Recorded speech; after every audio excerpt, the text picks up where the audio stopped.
পুরান ঢাকার আরমানি টোলা। টোলা বলতে বোঝায় বাসস্থান, আর আরমানি এসেছে আর্মেনীয় থেকে, অর্থাৎ আরমানি টোলা বলতে বোঝায় আর্মেনীয়দের বাসস্থান। ব্যবসা করতে মধ্য এশিয়া থেকে এই জনগোষ্ঠীর মানুষ ঢাকায় এসেছিল সপ্তদশ শতকে, বসতি গড়ে তুলেছিল এই এলাকায়। ব্যবসা করতে এলেও আর্মেনীয়রা এখানে স্থায়ীভাবেই বাস করছিল, অনেকে বাড়ি তৈরি করে। মৃতদের সমাহিত করতে কবরস্থান আর প্রার্থনার জন্য চ্যাপেল তৈরি করা হয়। একটা সময় আর্মেনীয়দের সংখ্যা দাঁড়ায় 250 থেকে 300টি পরিবার। তখন প্রার্থনালয় বড় করার প্রয়োজনীয়তা দেখা দিলে 1781 সালে তৈরি করা হয় গির্জা। খ্রিস্টান অর্থোডক্স ধর্মমতের অনুসারী আর্মেনীয়দের এই গির্জাটির নাম church of holy resurrection. Aga Minas Catchick, Michael সার্কিস, অক্টোভাটা সেটার সিভর্গ, আগা অ্যামনিয়াস ও মার্কার পোগোজের উদ্যোগে নির্মিত হয় গির্জাটি। এর চূড়ায় বাঁধা ছিল একটি ঘণ্টা, যা শেষবার বেজেছিল 1880 সালে। চার্চের ঘড়ি ঘরটি 1897 সালের ভূমিকম্পে ভেঙে পড়ে। গির্জার মূল ভবনটি দৈর্ঘ্যে 750 ফুট, 27টি জানালা ও 4টি দরজা আছে। দুই পাশে আছে 14 ফুট করে প্রশস্ত বারান্দা। ভেতরে মেঝে 3 ভাগে ভাগ করা হয়েছে। একটি বেদি রয়েছে, যা রেলিং দিয়ে ঘেরা। মাঝখানের অংশে 2টি দরজা। তৃতীয় ভাগটি বেষ্টনী দিয়ে আলাদা করা। সার্কুলার একটা হয়তো চ্যাপেল ছিল বা যে কোনো ফর্মেই হোক, ওই সামনের অর্ধবৃত্তাকার অংশটা এটা হলো আমরা ধারণা করি মুঘল স্থাপনার অংশ আর কি, মুঘল পিরিয়ডে যেটুকু ছিল।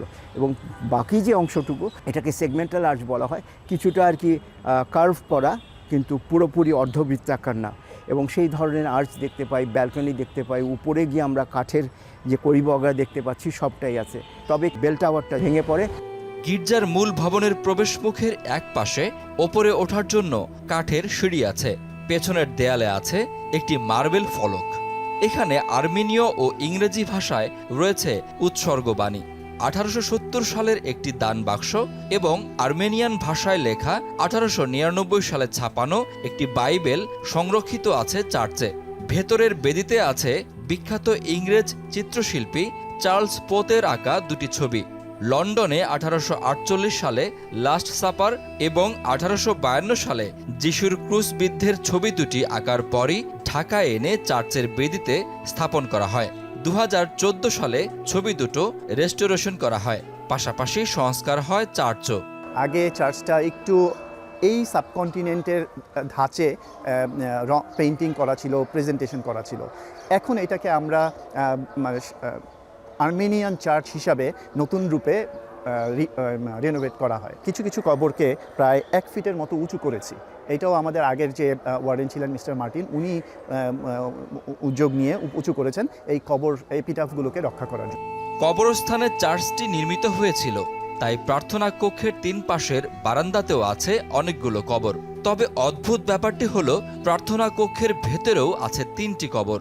সেগুলো 1825-এর আশেপাশে। প্রশ্ন জায়গায় এই কবরগুলো এখানে কেন? হয়তো ওখানে ওই কবর 3টা আগেই করা হয়েছিল, কিন্তু পরে কবরের পরিধিটা বাড়ানোয় অন্য কবরগুলো ওর চারপাশে হয়ে থাকতে পারে। আরেকটা হতে পারে এইরকম যে অন্য কোনো জায়গায় বিক্ষিপ্ত এই 3টা কবর শুধু কবরের স্টোন বা যেটাকে আমরা বলি যে এপিটাফ, সেটাকে তুলে এখানে আনা হয়েছে। চার্চের চারপাশে আছে আর্মেনীয়দের সমাধি। বেশিরভাগ কবরে আছে এপিটাফ। প্রিয়জনের উদ্দেশ্যে স্বজনদের লেখা এসব এপিটাফ হৃদয় ছুঁয়ে যায়। তবে আলাদাভাবে নজর কাড়ে ক্যাটাভিক অ্যাভাটিক টমাসের কবর। এই কবরটি এখানকার একমাত্র কবর যাতে অবিলিক রয়েছে। আছে একটি মূর্তিও। টমাসের স্ত্রী কলকাতা থেকে এটি এনে স্থাপন করেছিলেন। এপিটাফ পর্যবেক্ষণ করে ঢাকায় বাস করা আর্মেনীয়দের মধ্যে প্রায় 10-12 পদবীর পরিবারের সন্ধান পাওয়া যায়। 1700 শতকের মধ্যভাগে আসা আর্মেনীয়দের মধ্যে একজন 1762 সালে এখানে সমাহিত হন। তার পরের 250 বছরে 361 জন আর্মেনীয়কে এই আর্মেনিয়ান চার্চ চত্বরে সমাহিত করা হয়। 2005 সালে ভেরোনিকা মার্টিনকে এখানে সমাহিত করা হয়। ভেরোনিকের স্বামী মাইকেল জোসেফ মার্টিন ছিলেন বাংলাদেশে বাস করা সর্বশেষ আর্মেনীয়। স্ত্রীর মৃত্যুর পর নিঃসঙ্গ মার্টিন 2014 সালে সন্তানদের কাছে কানাডা চলে যান। সেখানেই 2020 সালে তার মৃত্যু হয়। এরপর থেকে আর কোনো আর্মেনীয় বাস করেননি বাংলাদেশে। আর্মেনীয়রা আর ঢাকায় না থাকলেও তাদের ব্যবসার নানা আইডিয়ার ছাপ রেখে গেছেন। এই যেমন আজকাল ঢাকার যে গণপরিবহন দেখা যায়, সেটির উদ্যোক্তা আর্মেনীয় ব্যবসায়ী জিএম সিরকো। 1856 সালে তিনি ঢাকায় প্রথম গণপরিবহন কোম্পানি প্রতিষ্ঠা করেন। সেই কোম্পানির ঘোড়ার গাড়ি, যা পরিচিত ছিল ঠিকা গাড়ি নামে, অর্থের বিনিময়ে যাত্রী পরিবহন করত। সিরকোর আরেকটি দুর্দান্ত ব্যবসায়িক আইডিয়া ছিল সিরকোর অ্যান্ড সন্স। 1857 সালে ঢাকার প্রথম এই ডিপার্টমেন্টাল স্টোর চালু হয় শাঁখারী বাজারে। এখন আমরা যেভাবে গ্রোসারি শপের কনসেপ্টটা দেখি, এই রকম দোকান তারা খুলেছিল ঢাকার বেশ কয়েকটা জায়গায়। আমাদের ভাষায় কিছু শব্দ আমরা পেয়েছি। ইউরোপীয় যে সংস্কৃতি 19-20 শতকে ঢাকায় ছিল, আর্মেনিয়ানরা সেখানে সেই মূল ফ্লোটাকেই অনুসরণ করেছে। ঢাকার প্রথম বেসরকারি ব্যাংকিংও শুরু হয় আর্মেনীয়দের হাত ধরে। 1846 সালে ঢাকা ব্যাংক প্রতিষ্ঠা করেন JGN পোগোজ। পূর্ব বাংলায় প্রভাবশালী লবণ ব্যবসায়ীদের বেশিরভাগই ছিলেন আর্মেনীয়। পাটের ব্যবসার নেতৃত্বেও ছিলেন আর্মেনীয়রা।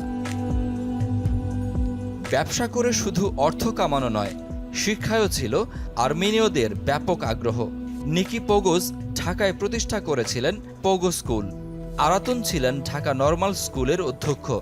এই শিক্ষা প্রতিষ্ঠানগুলো ঢাকার শিক্ষা প্রসারে সুদূর প্রসারী ভূমিকা পালন করে। শিক্ষা এবং আর্থিক সামর্থ্যের কারণে ঢাকায় আর্মেনীয়দের গুরুত্বপূর্ণ সামাজিক প্রভাব ছিল। ঢাকার প্রথম মিউনিসিপাল কমিটির সদস্য ছিলেন JC সার্কিস।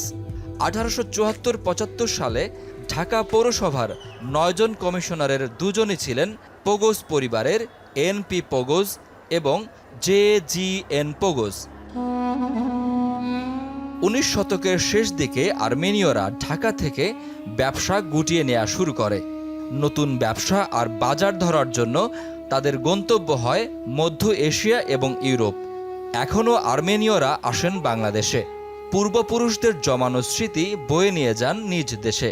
You are not expecting that you can meet some Armenian and you can see that there is a big place in Armenian church, and really these feelings, it's very hard to transfer by words, but it's some amazing feelings inside me, you know.